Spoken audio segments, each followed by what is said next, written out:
साधारण कागज़ में पर्ची बना के दे देते हैं, इसलिए हमारे पास उस बात का कोई हिसाब किताब ही नहीं है। और आज की तारीख में भी जीएसटी लागू हो गया तो हमारा जो पुराना माल पड़ा उसको किस हिसाब से निकालना, कैसे क्या निकालना रहा हमको पता ही नहीं है।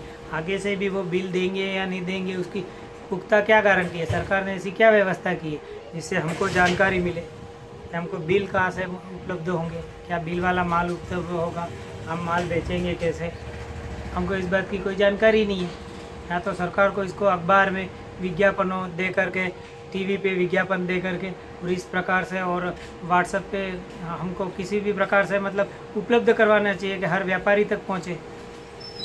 इसलिए हम तो असमझ में पड़े हुए हैं।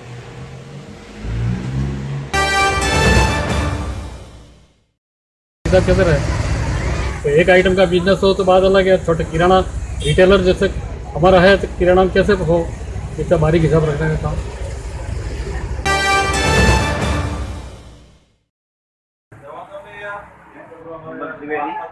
आसाम सेंटर प्रतापपुर, चाय का व्यवसाय।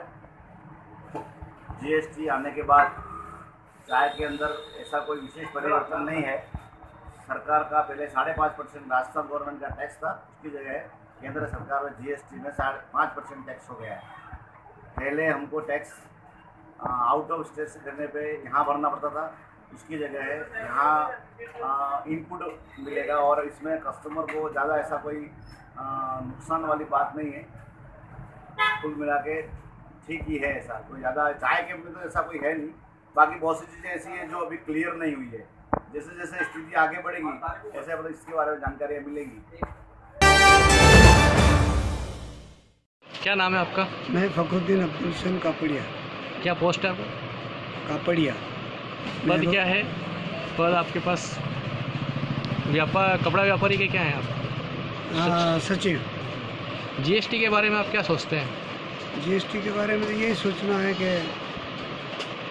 यहाँ पर एक आदिवासी पिछड़ा वर्ग ज़्यादा है, उसका ही व्यापार ज़्यादा है और छोटे व्यापारी के पास में कोई कंप्यूटर वगैरह की व्यवस्था नहीं है, सभी अशिक्षित है जो उसका इंटरनेट का प्रयोग करने में असमर्थ है। दूसरी चीज़, कपड़े के अंदर, रिटेल के अंदर कपड़ा बहुत सा वेस्टेज हो जाता है, जैसे डिज़ाइन चेंज होना, तो उसका रुपए का माल हमको 8 आने में, 12 आने में, 10 आने में बेचना पड़ता है। हमारे को कोई जीएसटी टैक्स भरने में कोई दिक्कत नहीं है, लेकिन दिक्कत यही आ रही है कि उसके अंदर लचीलापन होना चाहिए, जो हर 3 महीने में, 2 महीने में, 1 महीने में टैक्स ऑनलाइन भरना। ऑनलाइन किसी को भरना आता नहीं है। बैंक के अंदर टाइम नहीं है किसी के पास जाने का, बैंक के अंदर भीड़ बहुत रहती है आजकल।